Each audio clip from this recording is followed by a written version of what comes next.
Welcome to the Decent People podcast, a production of Decential Media, where we're committed to telling the stories of the founders, builders, and visionaries who are creating a new decentralized economy and internet experience. You guys know it as Web3 or blockchain, and we're going to bring you the smartest and most interesting people in the space for intimate conversations that reveal their background, how they got into crypto in the first place, and what they're doing today to make a decentralized future a reality. Thanks so much for joining us. Make sure to check out our site at decential.io. Now, to the show. Welcome back to another episode of the Decent People podcast by Decential Media. I'm Stephen Ladden, your host. This week, I'm joined by Chevy Smith and Khalid Jones, the founders of the Ultimate Playlist app. Chevy, Khalid, welcome to the podcast. Thank you. Thank you so much. As a matter of fact, Stephen, can I say something before we get started? Yes. So I knew it was Decent People because I knew that's what it was.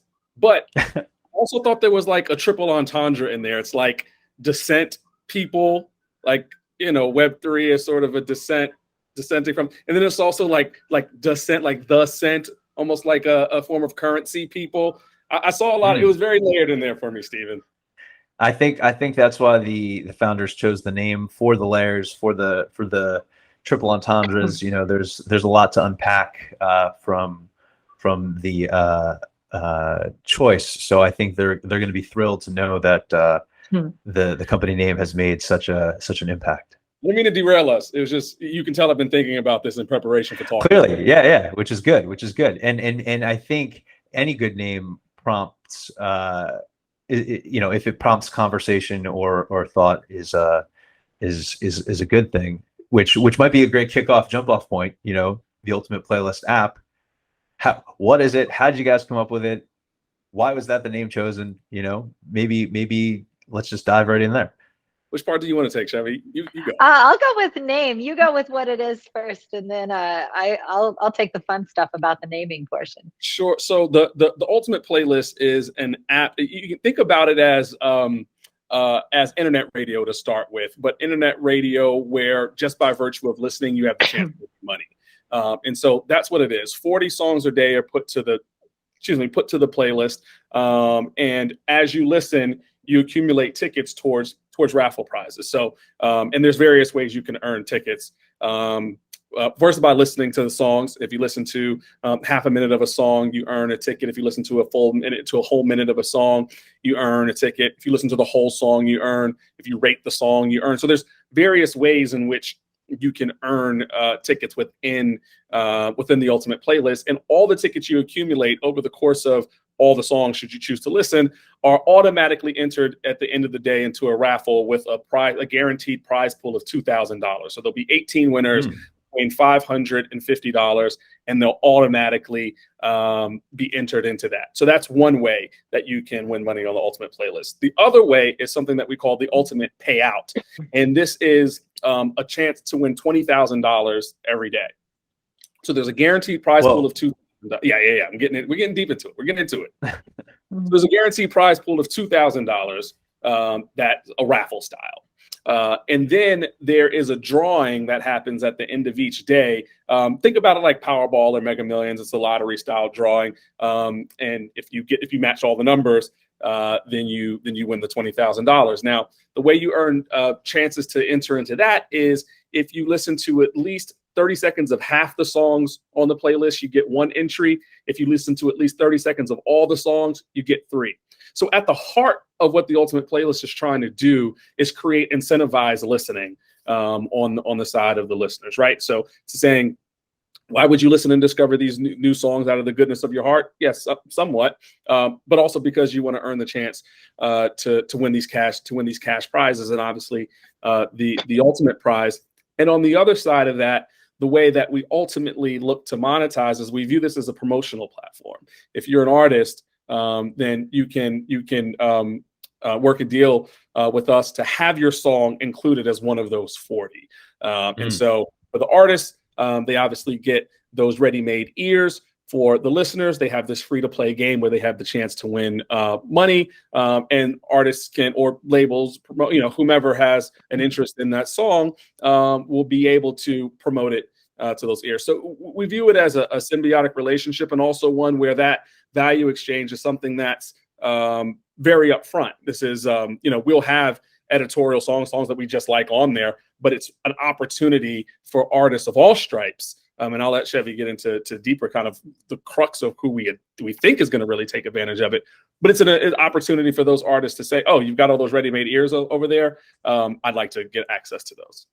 Chevy, before you dive in there, just a quick question, Khalid, is the process then by getting, and maybe Chevy, this is what you're about to say, is the process then to get a song or a track onto the app something? Is it like a pay to play? Is it trade? Is it how does that work?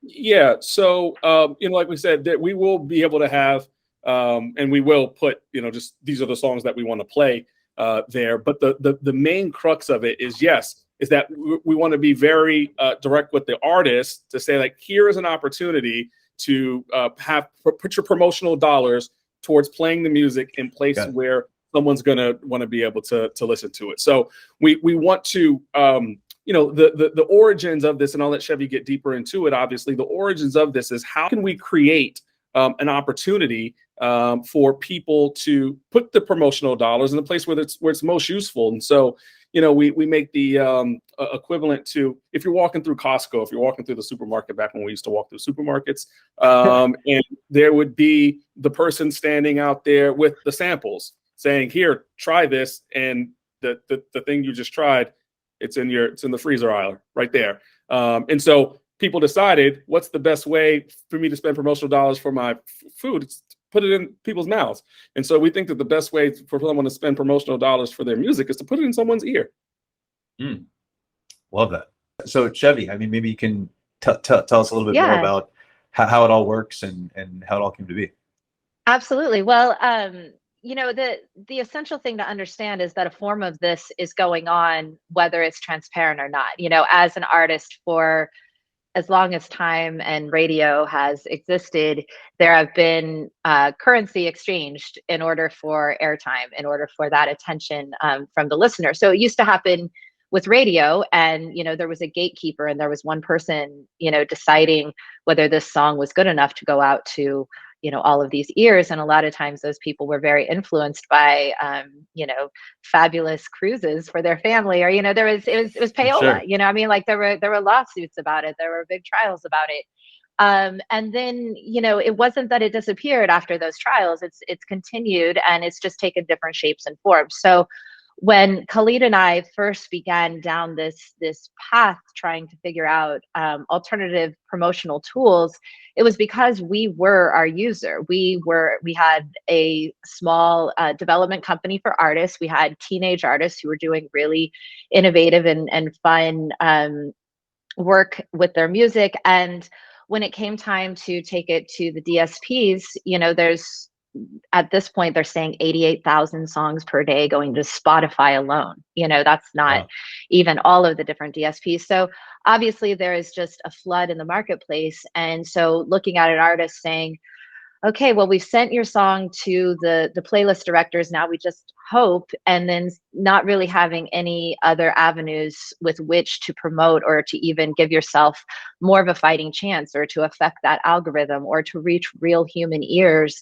It was kind of like throwing money into the wind, and so we reasoned at a certain point, I think, we were like, well, rather than pay $5,000 to this, independent music playlist promoter, and we don't really know, there's no transparency in that, and it's kind of a bottleneck, I'd rather just go to a Billie Eilish concert and pay everybody $1 to listen to this song, and I think even if we came away with like 4% retention, that's 200 fans that are real human beings who could really press like on the Instagram, who could really buy a hard ticket. And so using kind of that methodology, it was really, why hide the ball? Why, if people are going to be putting promotional dollars towards getting fans to listen to their music, Why are we having this gatekeeper get all of that money? Like, let's take it straight to the people. And really, you know, we joked around about the naming, but one of the early iterations of the name was Playola, because kind of like really, you know, just like punk rock going at it, just saying like, this is what it is. We're not being opaque about it. We're not trying to be like, you know, in any way hiding what's going on. Like, the users know that their ears and their listening has a value.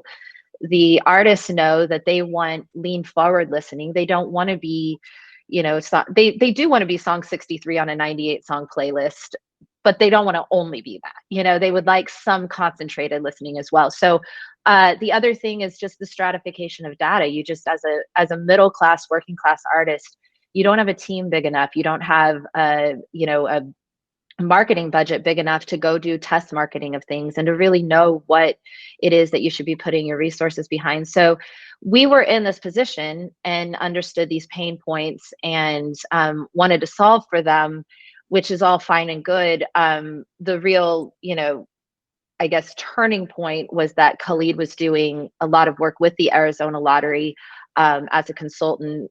I will get into his background, but he has a lot of, you know, brilliance in game theory and working in that world. So we were over here building these tools and figuring out how to gamify and incentivize the listening structure.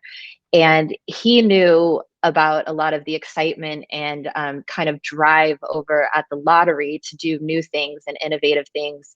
And so it was really Khalid who walked into Dantana's one night, like right after New Year's in 2020, and was like, yo, I think these two things go together, you know. And that was really the aha. And you know, it all kind of came together pretty quickly after that, knowing kind of what it solves for each party involved. And it is exciting for us because it is such a boon for the working class artist. And I think it is going to lead to certain artists having opportunities that they wouldn't otherwise had, and songs getting chances and songs getting second chances. You know, I think people are going to be able to throw some catalog in there and really test market it, and maybe get a foothold for a song that never really got a fair shot the first time around.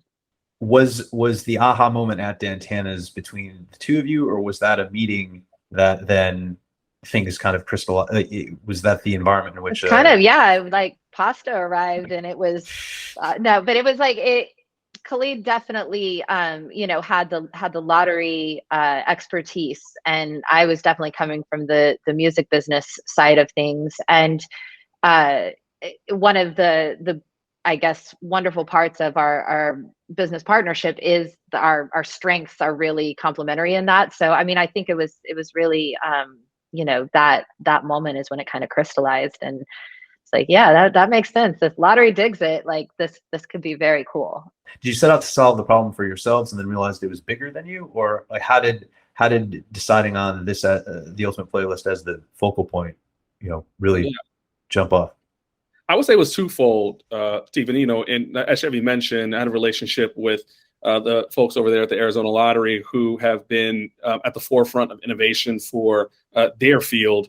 And every time that I would talk to them, it was, you know, how do we get closer to a younger demographic? You know, Arizona, along with a number of other state lotteries, are not allowed to sell lottery products online, if you can believe that, in 2022. But that is the case. And so, you know, they're saying we still want connectivity to that world, right? We still live in a world where, you know, maybe 20 years ago, there was, you know, some monopolistic aspects as to what the lottery offered. But now, you know, the rise of mobile games of the past 20 years, the rise of sports betting in the last really 5 years, 3 to 5 years, the rise of, you know, freemium models within those games. So now there's various pressure points put on what was traditionally the lottery's domain. And so they were saying, well, how do we just connect with them? Not necessarily having to sell them products, but just let them know that, you know, we exist on par with the other entertainment choices that they have.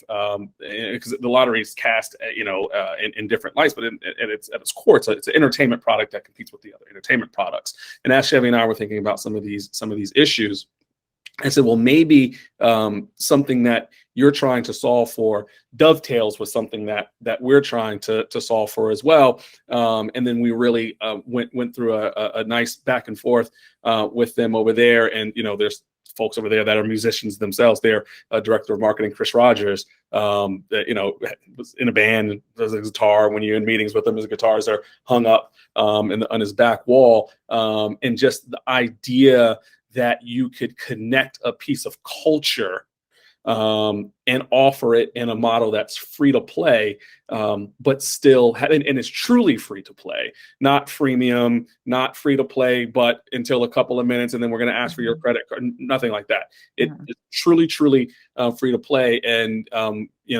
yes, we're trying to solve a problem. Yes, but it was in conjunction with what the folks at the Arizona State Lottery are trying to do, and without their involvement, this doesn't exist in the way that it does today at all. But then to answer your music question on its face, it was also two things. One was, yes, there is this issue with exposure. Chevy said 88,000 songs a day go up to Spotify. Even if you get on somebody's list, you don't know what number you are. There's so much music out there. So can we put something in someone's hand where whomever is on that list is actually only one of, in our case, 40. So you're not wading through or sifting through all of the infinite choices that are possibly in existence. You're on this app for purpose-driven listening. Yes, it's incentive-based. Maybe you win and maybe you don't, but the songs that you are listening to are on that platform, and the person who is on that platform, the artist that's on that platform, understands they're one of 40, not one of 88,000. So it's increasing their exposure. The listener gets subjected to some new music that potentially they'll fall in love with, and if not, there's an experience had by both parties that is unique and different and a little more targeted than the current status quo. Yeah, and there were two things going on. One, what Chevy spoke to the transparency already, but this idea, it's not the idea that consumers today, listeners today, that they're unsophisticated when they're being marketed to or told to. That's out the window. Like we became, we sort of, hatched out of the egg of unsophistication as consumers, over 2 decades ago, if not more, right? Like you have to go all the way back to the "Where's the Beef" days for like the subliminal.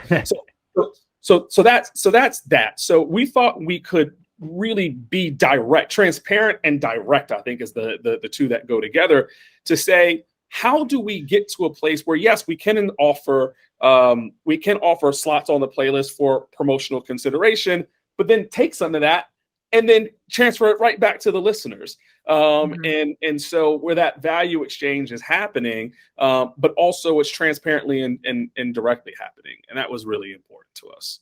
In terms of creating that transparency and understanding that transparency, how important is it that you both have musical backgrounds, and as you said, Khalid, that some of the other folks that you work with also have music backgrounds.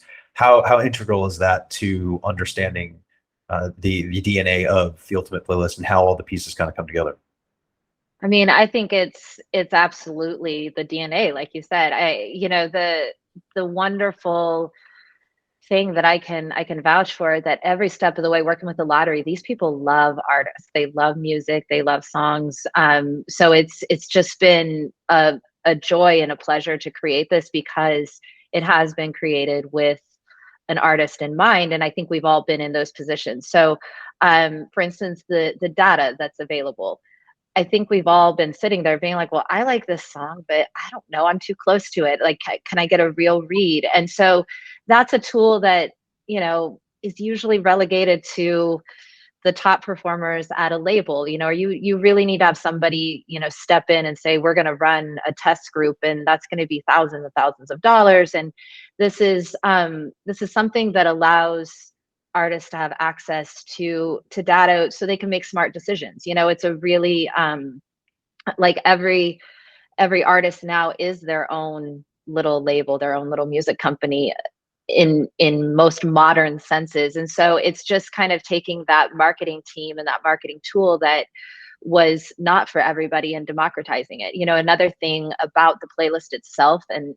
kind of in its design is some of the things that happened because of the parameters and the things that we needed to do to satisfy licensing and to satisfy for the lottery, to make sure that all the legalities are covered, also ended up being great things for the playlist. One of those being the fact that we have randomized playlist order. So a song that's number 2 for me will be song 27 for you, and it'll be song 36 for Khalid. So it allows us to have a really, equal playing field for all songs, because nobody gets a head start because they were song 3 for everybody.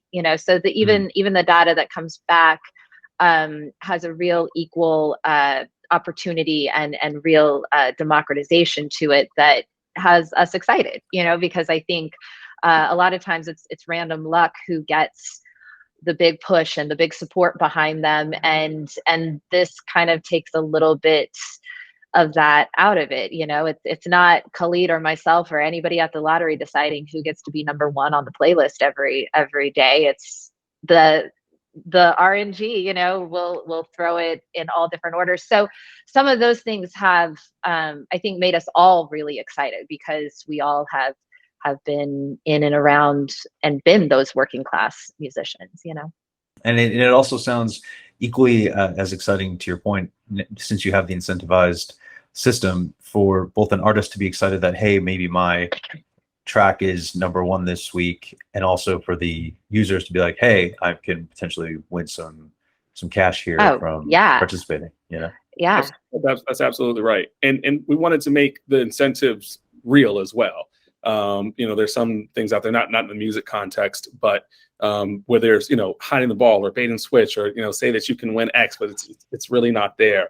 And we didn't want it to be like that at all. And as a matter of fact, working with the Arizona Lottery, they can't have it like that, right? Like that's the whole brand, is that you come here for chances to win. And so when I say that they are so integrally important to it, it's not only just because they allowed it to exist in the way that it does today, but the very sort of fabric of their existence is such that people come to have winning experiences.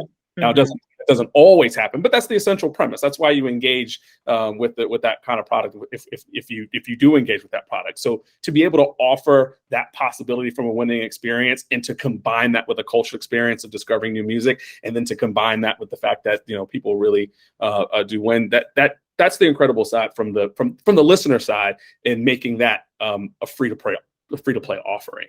So we're really excited about what it means for the listener. And then equally excited about what it means for the artist, because we're also, I know we keep harping on this, but it allows us just to transparently say, hey, you've got an opportunity to reach all of these ears, not in a sort of not in a way that is like, I want to differentiate it from, we're DSP. Let's say we're a DSP, which we're not. We'll get into the differences on that. We have X millions of users. And if your song's on here, then you're exposed to X millions of you're not, right? You're actually not exposed to X millions of users in an acute way. In a theoretical way, you absolutely are. So as Chevy said before, this is a tool to be used in conjunction with everything else, and not as opposed to anything else. Got it. Sort of an accoutrement to the existing processes that an artist might employ. Yeah, it's a tool in your toolkit. Gotcha. Now, in terms of the Arizona Lottery, how are they positioned? You talk about democratizing this system. Moving forward, Web3, crypto, is there a plan in place? Like how is the Ultimate Playlist app positioned for Web3 success, crypto, blockchain, all that stuff? So I'm going to answer it in a sort of a simple way first, and then we can talk more sort of Web3 theory. In the simplest way, there could be a version of it, and research is being undertaken momentarily to see whether or not there's an appetite for it. My guess is that it'll come back that there is, but we could see a future in which people say, I don't want cash as my as my winnings, I want it in the form of cryptocurrency. And you know, there's a lot of questions that go into that. You have to, you know, worry about which currency you're offering, obviously the stability of it. So you'd probably stick to it with major. Then you know, you have to worry about people have wallets. Can you get wallets? Are you responsible for helping? All that kind of stuff that will leave to the side. But I could envision a future, especially since this is likely to attract a younger cohort, where people say, no, I wouldn't mind seeing some of the winnings be in a form of cryptocurrency. And as far as the lottery itself, does it still kind of operate by a more traditional bureaucratic system? And you know, does it have, as you mentioned, it's trying to attract that younger crowd? Are there sort of thoughts in place perhaps to merge the forward-thinking nature of Web3 and crypto generally with sort of what the lottery is doing and how that all ties into the playlist? Yeah, those questions are certainly happening. You have to always remember that the state lotteries are government agencies whose rules and regulations are set by the legislatures of each of the states. The vast majority of the states aren't even in Web 2 world in terms of sales. Certainly in terms of presence. No, you laugh, but I'm not. You know, it's not a joke at all. In terms of the reality, most can't accept payments for traditional lottery games online, and those that can, most of them got that ability fairly recently, within the last 5 or 10 years or so. So this is something, when you think about Web3, obviously that's where the world is thinking, but those questions are happening internally. Do I see is it something that would happen soon? Not necessarily in that world, but there are a lot of very smart and intrepid minds thinking about what that question means for that industry. In terms of that industry, you hear a lot about businesses and companies entering the metaverse. I imagine it would be a similar slower moving trajectory to one day pop on a VR headset and be able to participate in, say, the Arizona State Lottery or even the Ultimate Playlist? Or is that also, yeah, I mean, happening closer than perhaps, but even on in their world, we mentioned Chris and that their whole crew, their marketing and products crew. When you listen to them talk about what the future of the lottery looks like, Arizona and elsewhere, they are thinking within the bounds of what they are allowed to do, and then pushing that from a technological perspective to ensure that what they are allowed to do, they're making the largest cultural connectivity between the games and the extant technology. And so whether that's entering into the AR world, I see lottery and AR as a much quicker route than Web3, if for no other reason that people, I think, understand and maybe even have some personal interaction with it in the past. When we start talking about Web3, even the terms start get confusing. People start conflating cryptocurrency with the blockchain, right? Those are two different things. I don't know if you saw this clip. Warren Buffett was talking recently about why he wouldn't want to own crypto. He was speaking specifically about Bitcoin. But he said something, I'm paraphrasing, but he said something to the effect of, if you told me you owned all the farmland or all the apartments in America, and you were selling me 1% of that, I would like you a check for $25 billion tomorrow. No question, no problem, because those are assets that are income producing. He then goes on to say that if you told me you had all the Bitcoin in the world and you were willing to sell me 1% of it, it was like, that doesn't do anything for me. I can't do anything with that. So even in that conversation, I saw someone like Warren Buffett conflating an asset like a farm or an apartment with a currency like Bitcoin, right? Like it's so even at the highest levels, it's a sophisticated difference maybe, but to equate Bitcoin not to another currency, right? Like if I told Warren Buffett I had all the rubles in Russia, and I was going to give him 1% of it. Well, he'd just do a valuation, an exchange valuation on what that was, and then go from there. He wouldn't equate it to a hard asset. So if we're not, I won't say getting it wrong, if we're still having these sort of questions on nomenclature and meaning and the different things within the world of Web3 at that level, I think we're probably not looking at Web3 in the lottery like tomorrow.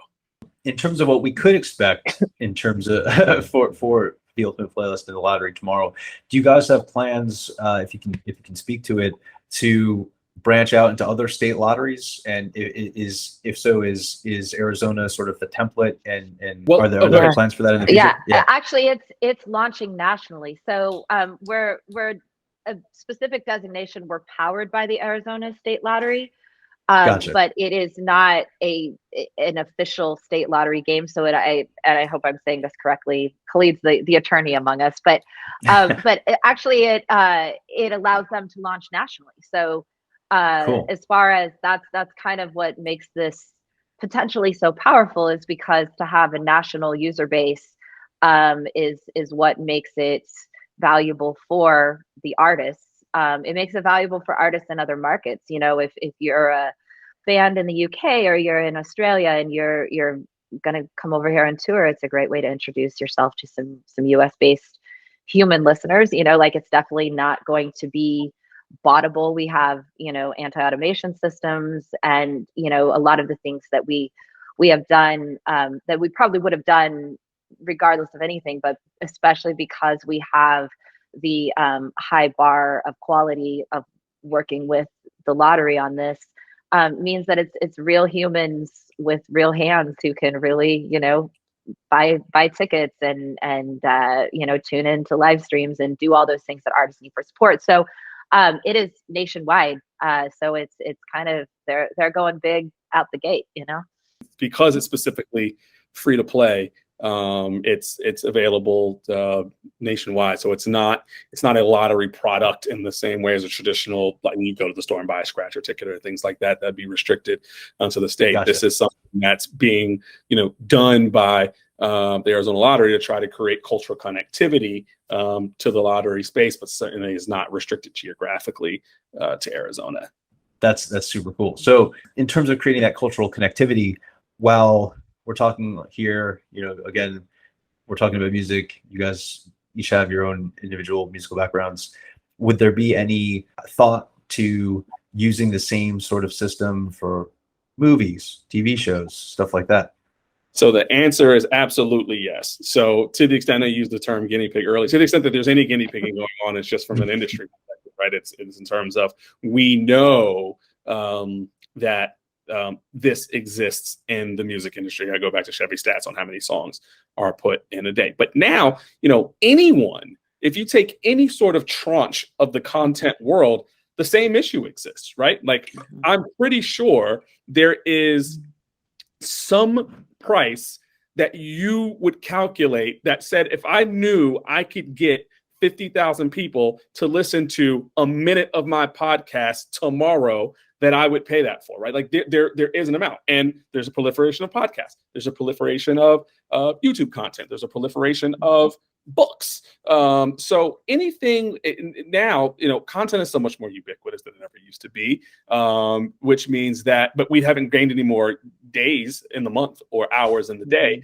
which means all of our attentions are more fractionalized. That may have also created a situation where, you know, younger people have, we claim that they have shorter attention spans. I really think that they have the capacity to get more information in shorter chunks of time than maybe we did it before. And so given that, they have the capacity to listen to a lot of stuff, but every time your capacity to listen to more stuff or take in more content is growing, content itself is growing. So that's a really long and probably overly theoretical way of answering your question, which is, yeah, we do see that this has applications in other places. Anytime that you can incentivize, bring listeners who incentivize with people who want those listeners' ears or eyes or attention otherwise, I think you're going to have a good case to use the model that we're putting on the Ultimate Playlist. Using the Ultimate Playlist, getting involved, downloading it, how does one get acquainted with the app and on top of that, what are the plans, moving forward that we can expect to see on the app in the coming weeks and months? All right. Well, the plans are to launch on July 18th. So that's when it will be available to download for free from the App Store and from the Google Play Store. So we are on iOS and Android. So we're covering everybody on that. And the Google Play pre-registration should be up in mere moments. And I don't know when this is going to air, but by the time this airs, it will be in the pre-registration mode on both Google Play and on the App Store. So you can go to, the usual places and type in Ultimate Playlist, and it's going to be that golden black icon pop up there. And that is really the extent of what you have to do. We don't ask for your firstborn. We don't ask for a credit card. We don't ask for anything like that. We don't even take your socials. We're not going to infiltrate your Instagram. All of our data that goes to the artist is randomized in the way that it's not certain identities. We're very careful about respecting our listener and respecting our user.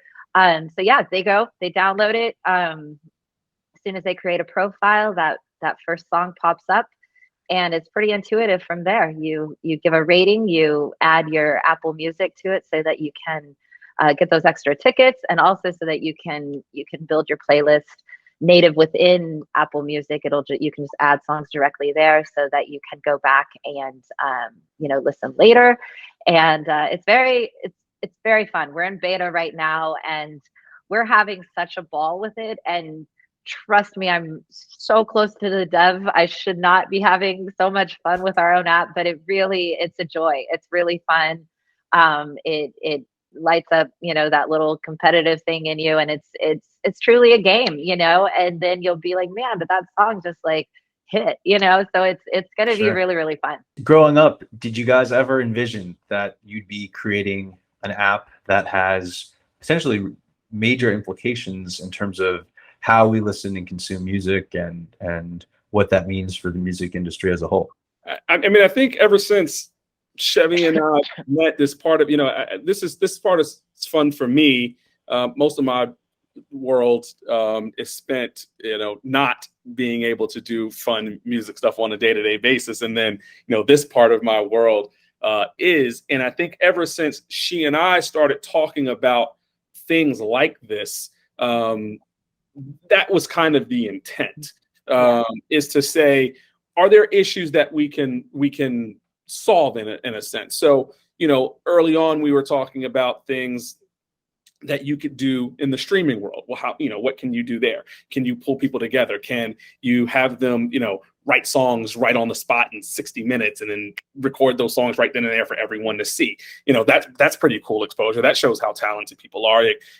Can we, have showcases for people? Like, we had these live music showcases, but they were all silent disco styled. Can you give artists exposure there? Can you do something? Chevy had an initiative that we weren't able to execute because of the pandemic, but can you have a weekly series that's focused on women musicians? Can you, so the idea that we would try to do something transformative with this is certainly the case. And then you asked about sort of next steps, thinking about can blockchain technology, for example, transform the way that fans relate to musicians in terms of how they deal with things like fan clubs and concerts, and can we create DAOs where people can pick the next song? So the answer is that's sort of the way that we're thinking, and this is certainly a great first step. And then also you asked about next steps on the app itself. It's just everything that can add to the listening experience or the artist experience in terms of being able to promote themselves. So we'll be adding in new features all the time. We'll be adding in a feature sometime after launch that allows artists to provide a link that people are listening to the playlist. You click that link, you go wherever the artist wants to send you. So this is just underscored. We're not in competition with the Spotify's, Apple Music of the world. We actually want to be able to help artists get people to those places where they can keep listening to them. Basically, since we kind of started thinking in this direction, I think this became like for me, this became the new like rock and roll. This became the new songwriting. This became, you know, like I'll write songs and produce songs until the day I die. But in a lot of ways, I think tech and innovation, that has become the place where people are, you know, smashing metaphorical guitars. You know, there's just crazy stuff able to happen because That's nobody knows where the Monday. limit is, you know. And so for me, yeah, I'm so excited that we're at this place and this is the shape it's taken. But I think both of us have been really intent on, you know, following this and really going at it with a fervor. You know, like I would say in the last, you know, years, there hasn't been many days that we haven't been in the inquiry, or we haven't been on Lucid Chart, or we haven't been doing Figma, or haven't been doing something for a lot of things that have not reached market and that maybe will in a different form now that, you know, this is coming out. But yeah, we have a lot of drive in this direction, and I think it's become a new creative venture to figure out how to use technology, and especially Web3 and blockchain, and just all of the autonomy that can lend to artists in the same artists that we're wanting to affect with this, those middle class, working class artists. I think we're pretty intent on having a bunch of tools out there that can help things along. It sounds really cool. The both what you're currently doing with the Ultimate Playlist app, and certainly the future seems primed and bright to receive the technology in a really cool and impactful way. So Chevy Smith, Khalid Jones, the Ultimate Playlist app. Looking forward to the launch. Appreciate the time, and thank you so much for joining another episode of the Decent People podcast. Thank you, sir. Thank you.